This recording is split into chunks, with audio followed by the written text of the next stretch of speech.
think that if my significant other or my romantic partner doesn't get me something or I don't get them something, we'll make it mean something else. I had these expectations of what I think a quote unquote perfect day gift or Valentine's Day gift should be. All it did was cause us to really have worse Valentines and birthdays. Don't hinge your happiness or how you feel on whether the other person appreciates getting it or not, right? Do it for yourself. When we look at traditions that we follow for generations, if it's not serving you, let it go, and don't judge people who still practice them. If you still want to practice them, don't judge yourself. We were out this Valentine's Day at the mall in Austin, and we were driving by and we were passing all these jewelry stores. We were passing Pandora and Tiffany and Cartier, and I was taking a peek inside, and you could just feel almost like this frantic energy because you could see all these people milling around in these stores that normally would not be, because we were there on Valentine's Day itself. Right. So it's a weekday. And it was just unusually packed. And you could just tell that there were all these people, mainly men, in the store frantically buying jewelry on Valentine's Day. So I presume that it would be because they're looking for a Valentine's Day gift. And I don't know. Maybe the thing to presume is that men are just not getting Valentine's Day gifts and they're only giving Valentine's Day gifts. Maybe there's a lot of assumptions here. Like I'll own that, but I just couldn't help but think to myself, like, wow, it's such a source of stress for people, right? These traditions that we have, whether it's Valentine's Day or your birthday or a wedding anniversary, graduation, Christmas, Eid, whatever. Yeah. We have all of these traditions that are beautiful traditions, have been passed down. There's something that we share with the generations before and after us as a commonality. And yet, man, they can cause so much stress that's unnecessary. That's just my thought. I don't know what you're thinking right now. Yeah, I agree with you.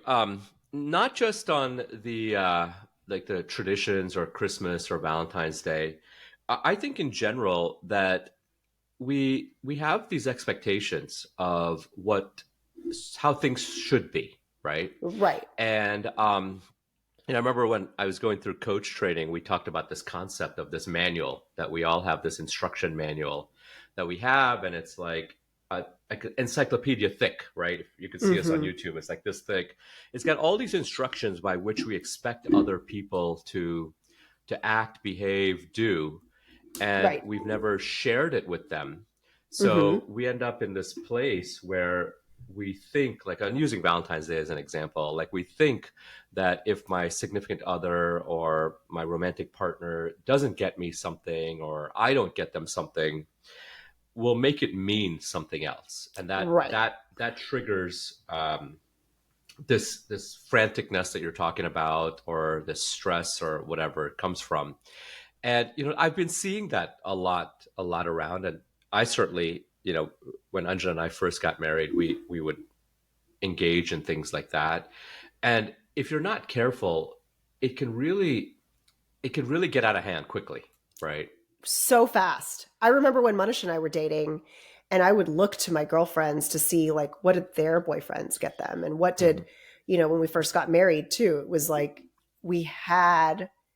I had these expectations of what I think a quote unquote perfect birthday gift or Valentine's Day gift should be. Right. And all it did was cause us to really have probably the worst Valentines and birthdays and ever, because I'm disappointed. He's mad because, understandably, he's like, nothing I'm doing is good enough, right? Like, why can't we just go out and have a good time? Yeah. And not to say that excuses not putting any thought into a relationship and not being intentional in a relationship. But why are we showing up and changing the rules for these one specific days, right? Yeah. Like, why are we letting the world dictate to us what we should do in our romantic relationships and our relationships with our friends, simply because of the date? Right. Yeah, and it's bigger than the date. I think it's, birthdays, Christmas, things like that. I remember, with Anja and I, Christmas would come around and be like, I don't know what to get him. I don't know what to get her. She's got everything. And you end up getting something the other person doesn't like, or you get something that is just completely useless, right? Just for the Mm-hmm. sake of getting something. Right. And then you're like, man, I put all this thought in. I fought the crowds at the mall, and then they didn't really like it. And now you feel bad about getting a present that the other person didn't like.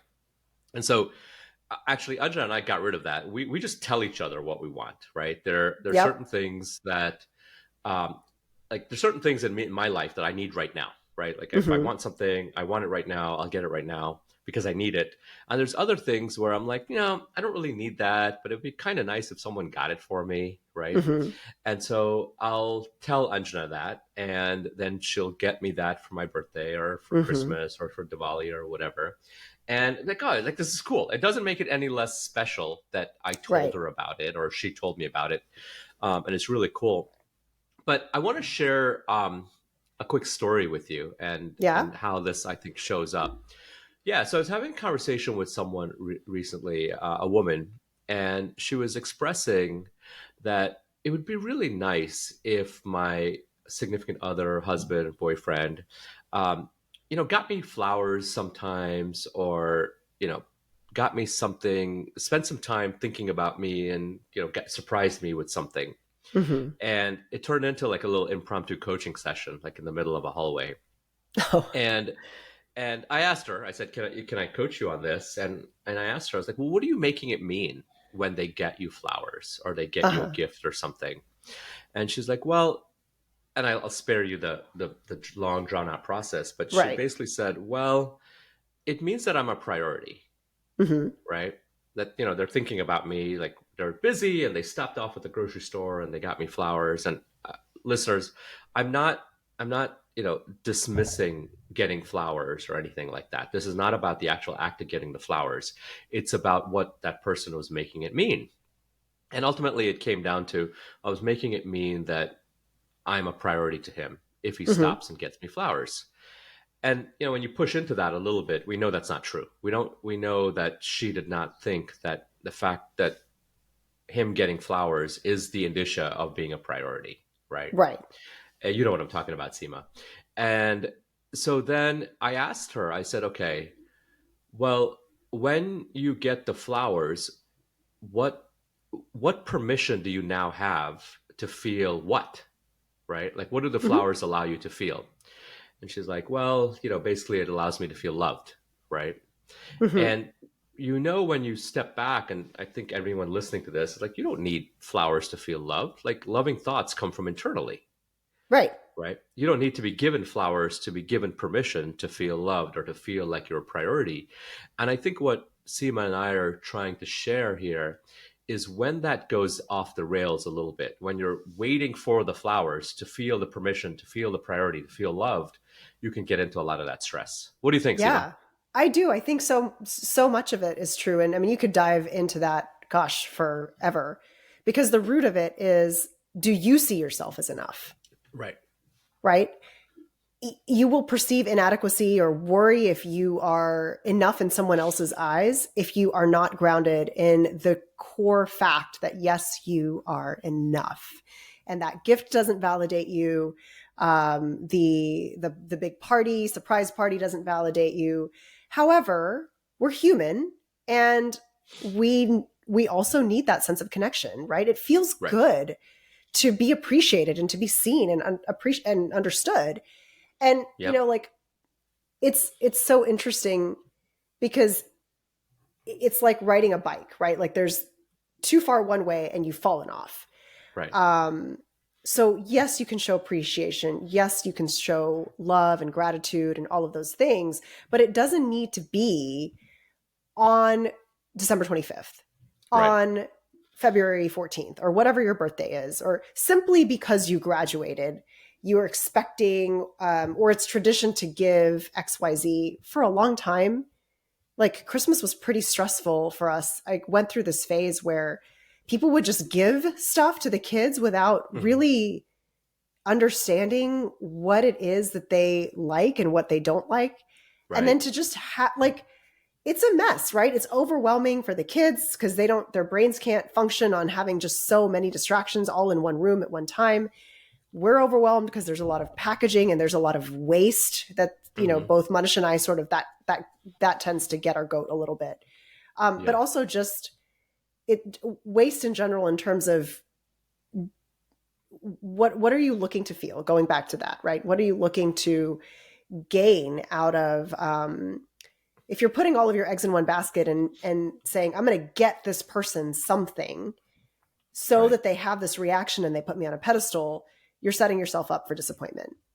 Yeah. And I think you're also setting yourself up for disappointment when you are, you just have so much angst and it taxes the relationship, right? Right. Like, ugh, I don't want Valentine's Day to come around because I never know what to get my person and I didn't have time to run around. So all I did was get a card and I'm beating myself up because all I got was a card. And now they've gifted me this bracelet and the gifts don't quote unquote Right. match. And like, it causes, at least for my husband and myself, it caused so much dissonance that when Right. we walked away from it and we're just so much happier. And every Hmm. day, I know it sounds cheesy, but I have heard you say it so much, Dinesh. It sounds cliche because it's cliche, but it's because it makes sense, right? It's said a lot because it's true. Every day is some form of Valentine's Day. When he Right. wakes up early and hits the on button for the coffee maker, Right. right? And so it's ready, or he turns on the kettle so that we have the hot water ready to go by the time I brush my teeth. Or if I know he's, coming home and he'll be hungry, and if I, make lunch for him so he doesn't have to get home and then wonder, like, all right, well, now I've got to figure out what to eat. Those Right. are ways you show up for people every Right. day. And so when somebody does fall short, it's not even really a blip on the radar. It doesn't tax you. It doesn't cause an argument. It doesn't cause a fight. No one's questioning their value or their worth to the other person or to themselves. And Yeah. you're just having fun, right? Right. Yeah, I would just push in a little bit on that. And when someone does fall short, I would push in a little bit on that and say, oftentimes when we're in like relationships, whatever the relationship is, we are projecting upon the other person and impressing upon them what we would like, right? So there's a great Absolutely. book out there, The Five Love Languages by a Mm-hmm. Baptist minister, Gary Chapman. I think a lot of people in the personal development space have heard about it. I think you have, right? Mm-hmm. And so what I think is interesting is that let's go back to this woman that I was talking about with the flowers, right? And for her love language dictates gifts, right? Presents, things like Right. that. So she is expecting the flowers. And I think that's great. There's no judgment, nothing about that. I think where we get into trouble is where we then think our spouse or significant other would like the same thing. Right. And we're getting them, like, I don't know, what's the male equivalent of flowers? I don't know, baseball cards or sporting tickets or something like that. I don't know, right? A nice A steak. tie. I don't know. I Yeah, don't nice know. steak.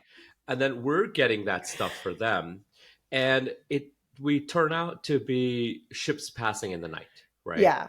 Mm-hmm. Another example is I'm not a big birthday person. I'd never been a big birthday person because my parents had me when they were significantly older in life, and for one reason or another, every time my birthday came around, just reminded me that you know I wouldn't have my parents much longer, right? So I Mm. never celebrate my birthday. And I remember in the beginning of our relationship, Anjana was so confused. She was like, "Why don't you like your birthday?" I'm like, "I just don't like my birthday. I don't like celebrating it." And I had to learn that her wants and needs was to celebrate. She wanted to be celebrated and she wants to celebrate. And the kids, when you have kids, they want to celebrate daddy's birthday. Yeah. So I celebrate my birthday not because I like celebrating it, but because it brings them so much joy, right? Mm-hmm. And I think if you master that, where you understand what the other person wants Mm-hmm. and you could give that gift to them, versus what you want, and you could share with them what you want for your birthday, Mm-hmm. right? I think it becomes really beautiful. So I was telling this woman, and she was like, I was like, if you're not getting the flowers, what are you holding yourself back from doing for her Mm-hmm. husband or for the other person, right? Because you feel like you're not being appreciated. There's a high likelihood that if you're not feeling appreciated, you're probably not doing something for that person. Yeah. And so the question, and I'm fast forwarding through a 45-minute conversation, right? So I hope it's not coming across disjointed. But the question then came, well, what do you do, Dinesh? Like, what do you do? And the answer is so ridiculously simple. It's communicate, Yeah. right? It's tell the other person that, hey, you know what makes me feel loved or what makes me feel appreciated is you surprising me with flowers sometimes, right? And I tell Anjana, what really like, for what I'd really like for my birthday is some alone time, right? Mm-hmm. And so she builds it in. She's like, okay, from this time to this time, Daddy's going to go to the gym, or he's going to go to a bookstore or something like that. Mm-hmm. And it becomes so much more harmonious when you just communicate about what it is that you want Mm-hmm. and understand what it is your partner wants. Yeah. And I would also add to that and push even more on, why do you want the thing? Because again, gift giving, we live in a materialistic society. And if it really is things that's where you're at and it really truly brings you joy, or say you like, I don't know, collect houseplants, you enjoy that and you want more of them, right? That's, each one is special. I don't know. Great, that's fine. But so many of us just fall prey to, this is social convention, right? I'm reminded of kind of Sheldon from the Big Bang Theory, just not Mm, understanding like it's social convention to give a gift simply because it's somebody's birthday. And I, ask yourself, is it serving you? Or is it causing a lot more stress than you want, right? Is mm, it causing dissonance? Is it making your relationship better? If, I mean, give yourself permission to let it go. Just because the world goes out to eat dinner on Valentine's Day doesn't mean you have to. right. Um, you don't have to celebrate it at all, and that doesn't diminish your relationship. The other thing, I mean, you listeners, you may or may not know, I have a middle schooler, and we are experiencing middle school in all the ups and downs and, you know, whatever middle school can mean for each of us. And it was so interesting to hear my son come back home and tell me his experiences, because we were having the Mm, same conversation, right? Just because everybody else is doing it, is that serving you? You know, hmm why are you choosing to do the things that you're doing? And he was like, well, Mom, you were actually right. I kind of see what you were saying here, because some of these kids were coming in and they were bringing these giant baskets of candy and this and that. And we don't have time to go to our lockers because we have like 5 minutes and the school is big and there's like 800 kids going through the mm, halls. And so people were stressing not only about, for weeks before, what am I going to get this person? What am I going to get? You know, I think middle school's too young for any of this anyway, but what do I know? Um, hmm you know, what am I going to get? And what can I candy grant my friends? And am I, you know, all of this stuff beforehand. And then the day comes and then they're stressing about, how do I get this giant monstrosity through the mm, school?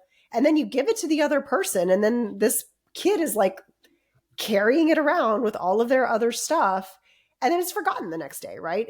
But yeah. it's a lot of fronting. It's a lot of proving that your relationship is more real than the next person's. It's a lot of stuff, but we still carry over those tendencies even in adulthood, and it doesn't Yeah. serve. Yeah. And I think that that's the line, is if it serves or not serves, because I certainly think that a lot of people enjoy the gift giving. A lot of people enjoy the celebration, things like that. And each one of us, and there's no right answer. I promise you there's no Right. right answer. Each one of us has to decide, what is it that makes us feel good? Mm-hmm. What is it that allows us to express our true selves? And if that involves getting a big giant teddy bear, have at it. Right. I love it. Absolutely. Right? Do it. But don't hinge your happiness or how you feel on whether the other person appreciates getting it or not, Mm-hmm. right? Do it for yourself. And then on the flip side is if you're not getting something that you want, let's say, Seema, I've been wanting a big teddy bear and you have not gotten me a teddy bear. If anything, you got me a coffee mug. I'm like, what am I supposed to do with a coffee mug, right? Yeah. But if I wanted a big teddy bear, it's not a bad thing to tell your significant Mm-hmm. other, like, hey, I really appreciate this, Right. right? And don't make it mean something if they are not reading your mind Mm-hmm. and figuring out what you want, Mm-hmm. right? So I know that, for this year for Valentine's Day, we didn't do anything. We were just exhausted. Yep. We got back from a trip. Um, and I think it was 4 days ago. We were just tired and all sorts of stuff. But that doesn't mean that in a couple of weeks or so, when we're all recovered and we're healthy, that Anjana and I can't go out and celebrate Valentine's Day our way, Right. right? Or just time together, right? Whatever that means to Yeah, you. right. However we want to label it, right, Mm-hmm. is totally fine. And if Anjana is listening to this and she really wanted to celebrate Valentine's Day, if I were her coach, I would encourage her to say to her husband that, I really want to go out and celebrate Valentine's Day, Mm-hmm. right? And that's okay, and not create a bunch of dis-ease within her to start to think that, hey, my husband doesn't think about me, or our Mm-hmm. relationship is not on the up and up because we didn't do anything for Valentine's Right. Day, And I wanted right? to actually point out, I love how you said dis-ease, because what Mhm. came for me was, guys, that's what you're doing. Every single time you create chaos in your relationship and first within yourself because of whatever expectations or, needs you're not communicating, whether that's passive aggressively or maybe you're feeling guilty about wanting something and you don't want to say, or Right. whatever it is. Again, there is no right answer. If you are all about celebrating your birthday, great. If you are Mhm. not, awesome. But when you start to allow the stress and the dis-ease of that exist, you're Mhm. also creating disease. Yeah. I want you guys to listen to that. Every single time you stress out over these repeated infractions, and then Mhm. a lot of us hold these quote unquote infractions over years, right? Well, last year for my birthday, you didn't blah, blah, blah, blah, blah. And then the year before, blah, blah, we hold it all. And it literally is making us sick, Yeah. predisposing us, right? Predisposes us to things like hypertension, dyslipidemia, Absolutely. cancer. Guys, Yeah. let it go. Figure out what serves you, own it, communicate it, show up for your person or the people in your life in the best way you know how, and move forward with peace. Yeah, absolutely. I think the dis-ease part is right, but by holding on to it is also causing us to show up in a less than way than we want to show up, right? Uh-huh. Because you start keeping score, you start thinking that I'm getting the raw end of the stick, you start going into some victimhood mentality, right? And I think that there are a couple of ways to address that. One, like you said, let it go. The other is to check that manual. Are we expecting someone to do or behave a certain way? Mm-hmm. And the third way is taking a look at it from a different perspective, Yep. right? Mm-hmm. Really taking a step back and saying, from that person's perspective, can I understand? We're not talking about agreeing. We're not talking about is it Uh-huh. right or wrong. We're not Uh-huh. talking about agreeing or disagreeing. Uh-huh. Can you understand it, right? Right. And here's why. Not because we want to excuse a certain behavior, not because we want to change the way we are or change the way someone else is, but if you can understand it, then you could lower your emotional vibrations on it and you can think a little bit more clearly. And not only is it, mentally or physically taxing, but if you're carrying around all this baggage and you're constantly worrying about this, it's going to show up in your professional life. Mm-hmm. It's going to limit your professional potential and it's going to show up in the success you have. I fully believe with every cell in my body that figuring this out, what we're talking about, it Mm-hmm. shows up in different ways. can has even 10%, figuring 10% of it out Mhm. can dramatically change the quality of your life, change the success um, in so many different ways, because it really does show up in a lot of different ways. Absolutely, it does. It does. When you stop to understand the perspective, Right. then you start to automatically release some of those expectations because you're like, oh, I actually don't care about that. My birthday was back in January, and Manish was busy, and he came home with like all these groceries post call, mind you. Mm, So he took call on his way in, stopped to get groceries because I was doing my meal planning and all this other stuff, and he brings in these, like, I don't know, $5 flowers from the grocery store, yeah. and he lays them on the island, and he's like, Carnations. Were they not carnations? carnations. I always think to buy carnations. Oh man, that's a whole other story because yeah, back in the day I actually did when we were first started dating. I was like, do not ever buy me carnations. Now I could care Mm, less, but it actually yeah. illustrates my point. It wasn't this big production. It wasn't like, 20 years ago I would have been like, flowers from HEB. Why did you get flowers from HEB? You couldn't have ordered some from the florist, and why aren't they roses? And like, why are they the clearance bunch, whatever? That's not the point. The point Yeah. is that man took call, saved a bunch of babies, came home on the way, got groceries, and the flower section isn't really on his way anywhere. But Yeah. he took the 25-foot detour to grab the Hmm. flowers. And yes, I put them in a vase.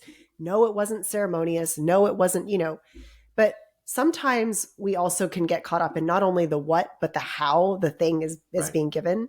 So Yeah. again, just there's a lot of layers here for us to explore for ourselves. Yeah. And so yeah, I just wanted to offer that as maybe that will help somebody else understand a little bit better, someone who's having a little bit Yeah. harder of a time fixating on quote unquote letting it go. It's not that it's simple, but it's not easy, right? Yeah. So It it is. It's simple. It's not that easy. And I'll tell you, in probably the last 10 years, it is the most important lesson or concept that I've learned that has made the biggest difference in my life. And before we wrap up, I just want to give one bonus thought or nugget here. We have to be careful, and in your story, I'll use your story. We have to be careful. What I've learned is we have to be careful to not condition our understanding or our empathy on a reason that we find valid, right? And there's a lot of mhm. subjective and judgment in there. So you got to be careful with, like, let's say, you know, Manish got you this $5 flowers and these groceries, and it's fine because the valid that we find as a valid reason is that he was at work and he was at call and he was saving babies. Mhm. If he was just napping and woke up from a nap and then ran to the grocery store, and you find the nap to be not a valid reason, Mhm. right? um, we can fall into the same trap, like, well, it was a nap, right? And let's say you talk to me, and let's say someone is like, well, Dinesh, you didn't come to my party. Mhm. And I tell them, well, I wasn't feeling well. It's like, Mhm. oh, okay, I understand because you weren't feeling well, it didn't make sense to come. But if I said something like, I was just watching TV and I forgot, Yeah. like, well, that's not a valid enough reason to me. I'm now passing judgment. That's not a valid Mhm. enough reason to me, Yep. right? And that, how could you? Like, I thought we were friends, and you fall into this spiral of Yeah. judgment. I think there's one side to that, but I just want to implore that there's another side, Yes. and not to excuse the behavior, not to find it, make it right, but just to, on your own level, to lower the vibration, because one, you might be getting worked up for nothing. Two, that person may be in a position where they can't tell you the truth, Mhm. right? Yeah. And you don't know the other side of the perspective. And now all of a sudden, you're like spiraling out Yeah. because, like, oh, Dinesh is not my friend. I thought he was my friend. Why didn't he come? The reality might be somewhere totally different, Yeah. and that you just don't know. And this is Mhm. what people talk about calling grace, right? Giving some grace, Yeah. giving some space, not because of the other person, but to protect your own Right. mental state, your own trigger, and things like that. Absolutely. And I think, going back to that example, like let's say I wasn't feeling well, and that was a cool reason for you. You don't get triggered. You go off on your day and you can work. But if I told you that I just slept and I forgot, that then you're like, oh, Dinesh doesn't like me, and it affects our relationship, changes how you show up. But what if I told you that I was just watching TV and forgot, but really I was masking something else, Mm-hmm. like just something I'm not comfortable telling you. Yeah. And then later on, you found that out. You're like, oh, well, yeah, I wish I knew that. Then I wouldn't have gotten so upset Mm-hmm. about you. I think you're getting what I'm saying is that we have to be careful that we don't prematurely judge Right. on incomplete information Right. and then, bring up a lot of emotional triggers in Yeah. ourselves. It's never about you, to be perfectly honest. Right. It's never Right. about you. And so Yes. I think we tend to forget that. It's, we, when something doesn't go our way, it's really, there are 1,000 different reasons. And honestly, sometimes I am human. I'm not 100% aware of everything that's subconsciously rolling around in my head. And Yeah. maybe I'm kind of worked up about something that I'm just working through that happened maybe a day or two ago, and I'm not Right. conscious of it. And then Right. something that's happening triggers me because it's related. I just don't know it, right? Like Right. there's just so much unknown. So, Right. my offering to you listeners is you can have all the gifts in the world. You can have all the, the plaques and the this and the that for the being the best wife or the best, partner or best kid, whatever.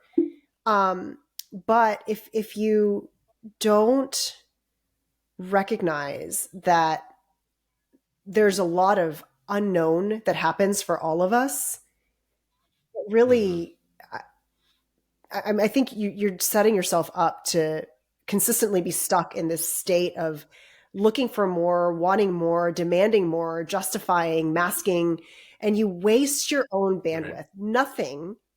Exactly. Nothing in this world that you want is going to be something that outweighs your health and your peace.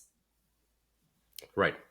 And yet we compromise it Absolutely. every day by placing judgment on ourselves and on everybody else. So I know that's, we kind of got Right. far out in the weeds from gift giving and traditions and but I think they're valid when we look at traditions that we follow for generations. If it's not serving you, let it go, and don't judge people who still practice them. If you still want to practice them, don't judge yourself. Just be clear about what it is that you want Yeah. and communicate that, Dinesh, as you said. But don't compromise your sense of inner peace in the process. You're right. Absolutely. And the $1 million question was, how do I know if it's serving me or not? How do I know if something is, I'm expecting it or based on my manual or anything like that? For me, the biggest indicator is, am I clean about it or am I getting worked up about it? Right? Am I feeling triggered? Am I feeling upset, or am I getting angry or sad or something like that? And not to say that we're not emotional beings and we're not human and we should suppress our emotions or things like that, but I think we can take a Mm-hmm. clue from it. And if we're starting to get worked up or we're starting to get angry, or starting to feel disappointed or something, to save ourselves, so to speak, from going into that limbic hijack and using all that bandwidth, what I try to do is try to find an Mm-hmm. empowering meaning, try to find a look at another perspective, whether it's right or wrong, even if I'm lying to myself, to be perfectly honest, to save myself from using that bandwidth and getting into Mm-hmm. that limbic hijack. I try to find something from the other Yeah. perspective, right? And the criticism then it has become, well, you're no one's perfect. We can't do Mm-hmm. this all the time. Yeah. Like, you're gonna lose your Yeah. cool at some point, and that's not what we're saying. We're not saying that at all.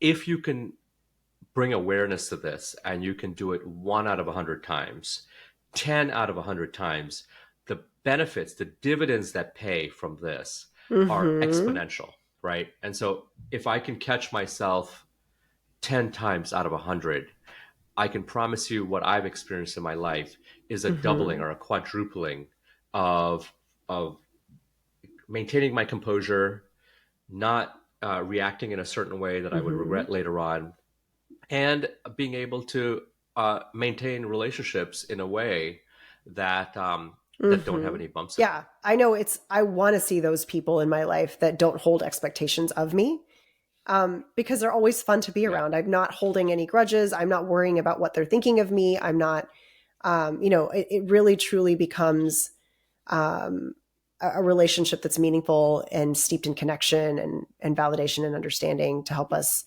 just enjoy the time that we have rather than worrying about um, what kind of presents we did or didn't get. And so I really love that. And Dinesh, to your point, if you can do it once, you can do it again, right? There's a quote from The Alchemist, and I right. don't know what it is, but something to that effect, right? If you can do it once and maintain your composure and really um, own your inner peace that one time, Right. then you'll be able to do it again and again and again. And those effects are compounding. They ripple out because it's easier to smile when somebody smiles at you, and then, you smile at somebody else, and then they go smile at somebody else. And it's a beautiful, beautiful way to make the world a better place.